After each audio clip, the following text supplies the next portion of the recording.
Bonjour. On va prendre un café? Ok. Nous sommes ici au Café Joyeux, qui est l'un des établissements de cette chaîne de cafés-restaurants qui contribue à l'inclusion des personnes en situation de handicap. Parlez-nous un peu plus de cet endroit. Alors je suis joyeux d'être dans ce café parce que c'est un lieu qui met en fin de compte en valeur les talents, les compétences, la différence dans le monde du travail. Bonjour. Bonjour. Le sachet de thé. Merci. Attention, c'est très chaud. D'accord. Oh là là. Merci beaucoup Mathilde. Alors expliquez-nous justement quelle est la situation actuelle des personnes handicapées sur le marché de l'emploi en France. Tous les indicateurs sont au vert. En effet, le taux de chômage des personnes en situation de handicap, depuis 6 ans, a diminué. Bien évidemment, ces résultats ne nous permettent pas de faire un feu d'artifice. Pourquoi? Parce qu'il nous reste encore 460 000 personnes en situation de handicap qui sont au chômage. Néanmoins, beaucoup d'entreprises recrutent des compétences, des talents. Nous avons par exemple des opportunités dans le domaine du numérique, dans le domaine de la construction, dans le domaine aussi de l'hôtellerie-restauration, mais aussi dans le domaine de l'agroalimentaire. Les gens peuvent aller sur le job board de la GFIP et vous avez une panoplie de possibilités d'orienter les gens en situation de handicap sur des métiers, puisqu'il y a 200 000 offres d'emploi proposées pour toutes les personnes en situation de handicap et pour tout niveau confondu.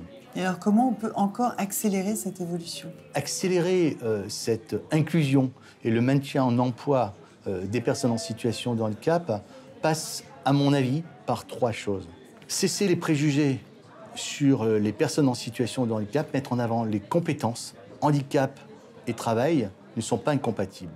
Il faut que les managers, l'encadrement, les cadres soient formés à inclure une personne en situation de handicap. Le 3e point qui me semble important, c'est de bien prendre en compte les compétences des gens pour que la personne qui travaille ne soit pas discriminée.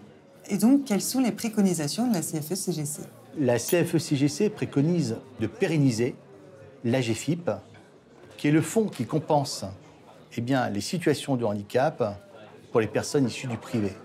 Mais c'est également aussi pérenniser ce qu'on appelle le FIPHFP dans les 3 versants de la fonction publique, qui permettent en fin de compte de compenser, d'aménager les postes de travail, quel que soit le type de handicap. La 2e chose que la CFE-CGC prône, c'est la prise en compte du handicap psychique, cognitif et mental dans le monde du travail. Autrement dit, le handicap invisible, puisque 80% des handicaps sont invisibles. La 3e chose qui me semble fondamentale, c'est de monter en compétence sur le sujet. Pour ce faire, la CFE-CGC fait des formations sur le handicap, fabrique des outils tels que des guides, tels que des fiches réflexes sur les différents types de handicap. Nous avons rédigé un guide qui s'appelle Numérique et handicap, afin que nous travaillions davantage sur l'accessibilité pour tous et par tous, en incitant les entreprises à bien équiper, à bien accompagner, et surtout, 4e point, il est bien évident que nous, à la CFE-CGC, nous sommes résolument engagés pour négocier des politiques handicap dans l'entreprise. Plus on vieillit, plus on a de risques d'être usé professionnellement, plus on a de risques de ne pas être maintenu au travail, alors que sur les champs de la compensation, des aménagements de postes de travail, si on maintient les personnes en situation de handicap, c'est du gagnant-gagnant, à la fois pour la personne qui peut s'épanouir, mais aussi pour l'entreprise.